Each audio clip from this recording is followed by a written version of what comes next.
വളരെ സ്നേഹത്തോടെ മിനീസ് കിച്ചണിലേക്ക് ഹാർദമായ സ്വാഗതം. ഇന്ന് ഒരു സിമ്പിൾ കേക്ക് റെസിപ്പിയാണ് ഉണ്ടാക്കാൻ പോകുന്നത്.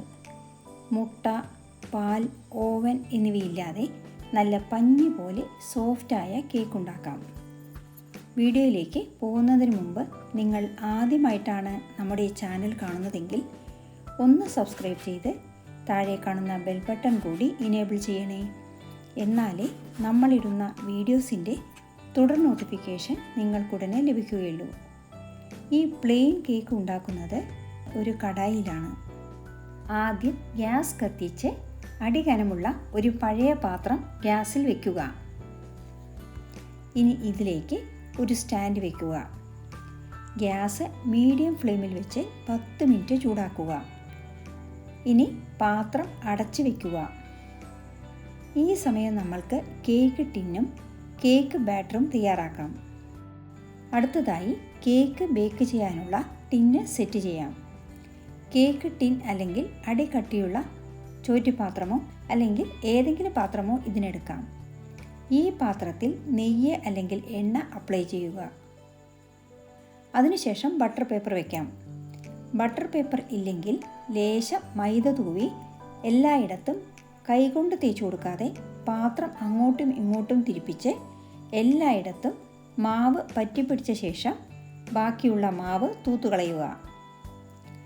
നമ്മൾ ബട്ടർ പേപ്പറാണ് വെച്ച് കൊടുക്കുന്നത്. ഇപ്പോൾ നമ്മുടെ കേക്ക് ബേക്ക് ചെയ്യാനുള്ള പാത്രവും തയ്യാറായി. ഇനി നമ്മൾക്ക് കേക്ക് ബാറ്റർ തയ്യാറാക്കാം. ഇതിന് ഒരു ബൗൾ എടുക്കുക. ഇതിലേക്ക് 1 കപ്പ് പൊടിച്ച പഞ്ചസാര ചേർക്കുക. അതിനുശേഷം 1/2 കപ്പ് ഉരുക്കിയ നെയ്യ് ചേർക്കുക. ഉരുക്കാത്ത നെയ്യാണ് ചേർക്കുന്നതെങ്കിൽ അളവിൽ വ്യത്യാസം വരാം. രണ്ടും നന്നായി മിക്സ് ചെയ്യുക. പഞ്ചസാര പൊടിക്കാതെയും ചേർക്കാം. അങ്ങനെ ചേർക്കുമ്പോൾ പഞ്ചസാര അലിയാൻ കുറച്ച് സമയമെടുക്കും. അതുപോലെ നെയ്യിനു പകരം വെണ്ണയോ ഏതെങ്കിലും മണമില്ലാത്ത റിഫൈൻഡ് ഓയിലോ ചേർത്ത് കൊടുക്കാം. ഇനി ഇതിലേക്ക് 1 കപ്പ് വെള്ളം കൂടി ഒഴിക്കുക. വെള്ളത്തിനു പകരം പാൽ ചേർത്താൽ കൂടുതൽ നല്ലതാണ്. നമ്മൾ വെള്ളമാണ് ചേർക്കുന്നത്. വെള്ളം ഒന്നിച്ച് ചേർക്കാതെ കുറേശ്ശെ ചേർത്ത് യോജിപ്പിക്കുക. ഇനി നമ്മൾക്ക് ഡ്രൈ ഇൻഗ്രീഡിയൻസ് ചേർക്കാം. ബൗളിന് മുകളിൽ ഒരു ചല്ലട വെച്ച് അതിനു മുകളിൽ ഒരു അരിപ്പ വെച്ചാണ് നമ്മൾ മാവ് ചരിക്കുന്നത്. അരിപ്പയിലേക്ക് 2 കപ്പ് മൈദ ഇട്ട് കൊടുക്കുക. ഇങ്ങനെ ചെയ്യുമ്പോൾ 2 പ്രാവശ്യം ചലിച്ച പോലെയാവും. കൂടാതെ ചേർക്കുന്ന ഇൻഗ്രീഡിയൻസ് എല്ലാം ഒരുപോലെ മിക്സ് ആവാനും ഇത് ഉപകരിക്കും. കൂടെ 1 സ്പൂൺ ബേക്കിംഗ് പൗഡറും 1/2 സ്പൂൺ ബേക്കിംഗ് സോഡയും നമ്മൾ ആപ്പത്തിനും മറ്റും ചേർക്കുന്ന സോഡ ഉപ്പ് 1/4 സ്പൂണിനും താഴെ ഉപ്പും ചേർത്ത് ചലിക്കുക. ചെറിയ ബൗളിന് മുകളിലാണ് നമ്മൾ ചല്ലട വെച്ചിരിക്കുന്നത്. അതുകൊണ്ടാണ് സ്പൂൺ കൊണ്ട് ഇളക്കി ചലിക്കുന്നത്. അല്ലെങ്കിൽ ബൗളിന് പുറത്തായിരിക്കും മാവ് തെറിക്കുക. ചലിച്ച മിശ്രിതം ഒരു വിസ്ക് ഉപയോഗിച്ച് ഒരേ ഡയറക്ഷനിൽ ഇളക്കി യോജിപ്പിക്കുക. കേക്ക് ഉണ്ടാക്കുമ്പോൾ പ്രധാനമായും ശ്രദ്ധിക്കേണ്ട കാര്യമാണിത്.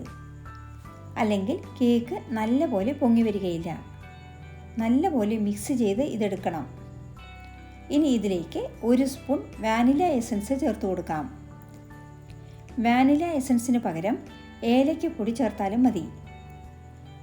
ഒരു മിക്സി ജാറിൽ 2 ഏലയ്ക്ക കുറച്ച് പഞ്ചസാരയും ചേർത്ത് പൊടിച്ചാൽ ഏലയ്ക്ക എളുപ്പത്തിൽ പൊടിക്കാൻ കഴിയും.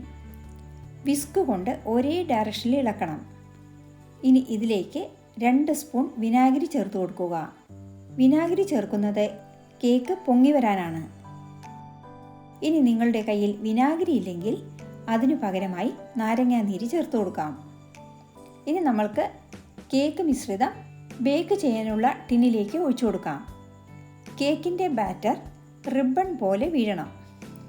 കേക്ക് ബാറ്ററിൻ്റെ കൺസിസ്റ്റൻസി സെമി ലിക്വിഡ് പരുവമാണ്. കൂടുതൽ ലൂസായാൽ ഫ്ലഫിയായി പൊന്തി വരികയില്ല. മാവ് കട്ടിയിലാണെങ്കിൽ കേക്ക് കല്ല് പോലെ ഇരിക്കും. ഇനി നമ്മൾക്ക് കേക്ക് ടിൻ ഒന്ന് ടാപ്പ് ചെയ്ത് കൊടുക്കാം. മിശ്രിതത്തിലുള്ള എയർ ബബിൾസ് പോകുന്നതിനും കേക്ക് മിശ്രിതം ഈവണായി കിട്ടാനുമാണ് ഇങ്ങനെ ചെയ്യുന്നത്. ഒരു ഭംഗിക്ക് വേണ്ടി നമ്മൾക്ക് കുറച്ച് അണ്ടിപ്പരിപ്പ് വെച്ച് കേക്ക് അലങ്കരിക്കാം.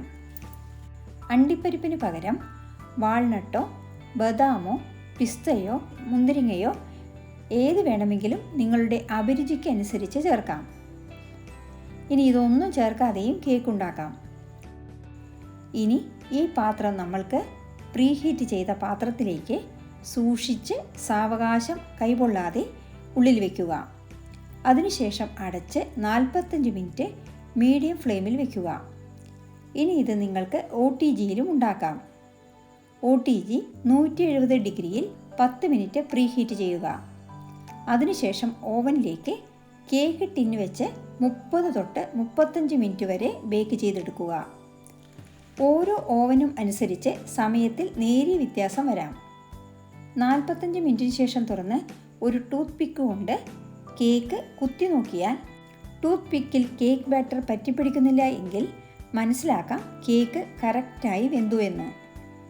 ഇനി ടൂത്ത് പിക്കിൽ കേക്ക് ഒട്ടിപ്പിടിക്കുന്നുവെങ്കിൽ 10 മിനിറ്റ് കൂടി വെച്ചാൽ മതി. നമ്മൾക്ക് 45 മിനിറ്റ് കൊണ്ട് കേക്ക് റെഡി ആയിട്ടുണ്ട്. അതിനുശേഷം കേക്ക് എടുത്ത് പുറത്ത് വയ്ക്കുക. നല്ലപോലെ ചൂടാറിയ ശേഷം മാത്രം ഡീമോൾഡ് ചെയ്യുക. നല്ലപോലെ തണുത്തു വന്നതിന് ശേഷം കത്തി കൊണ്ട് കേക്കിന് ചുറ്റും വരയുക. ഇനി ഇത് ഒരു പ്ലേറ്റിലേക്ക് കമിഴ്ത്തി സാവകാശം ഡീമോൾഡ് ചെയ്യുക. കേക്ക് ടിന്നിൽ ഒട്ടും തന്നെ ഒട്ടിപ്പിടിച്ചിട്ടില്ല. നമ്മൾ വെച്ച ബട്ടർ ഷീറ്റ് എടുത്തു മാറ്റാം. ഇനി ഇത് തിരിച്ചു വയ്ക്കാം. ഈ കേക്ക് മുറിക്കുമ്പോൾ തന്നെ അറിയാം വളരെ സോഫ്റ്റ് ആണെന്ന്. നല്ല പഞ്ഞി പോലത്തെ ഈസി കേക്ക് റെഡി. ഇതുപോലെ നിങ്ങളും ഉണ്ടാക്കി നോക്കുമല്ലോ. 2-3 കാര്യങ്ങൾ ശ്രദ്ധിച്ചാൽ നിങ്ങൾക്കും ഇതുപോലെ വളരെ ഈസിയായി കേക്ക് ഉണ്ടാക്കാം. അളവുകൾ കറക്റ്റായി എടുക്കണം. അളവുകൾ കൃത്യമായില്ലെങ്കിൽ കേക്ക് ബേക്ക് ചെയ്യുമ്പോൾ വിള്ളൽ വീഴും. മാവ് മിക്സ് ചെയ്യുന്നത് ഒരേ ഡയറക്ഷനിലായിരിക്കണം. പ്രീഹീറ്റ് ചെയ്തതിന് ശേഷം മാത്രം കേക്ക് ടിൻ വയ്ക്കുക. കേക്ക് മിശ്രിതം തയ്യാറാക്കിയതും ബേക്ക് ചെയ്യാൻ വെക്കണം. അല്ലെങ്കിൽ കേക്ക് നല്ലപോലെ പൊങ്ങി വരികയില്ല. ഈ കുഞ്ഞു റെസിപ്പി എല്ലാവർക്കും ഇഷ്ടമാകുമെന്ന് കരുതട്ടെ. ഇഷ്ടമായാൽ ലൈക്ക് ചെയ്യാനും നിങ്ങളുടെ പ്രിയപ്പെട്ടവർക്ക് ഷെയർ ചെയ്യാനും മറക്കരുതേ. കൂടാതെ നിങ്ങളുടെ വിലയേറിയ അഭിപ്രായങ്ങൾ താഴെ കമൻറ്റ് ബോക്സിൽ രേഖപ്പെടുത്തുമല്ലോ. വീണ്ടും മറ്റൊരു നല്ല വിഭവവുമായി കാണാം. Thank you for watching and supporting.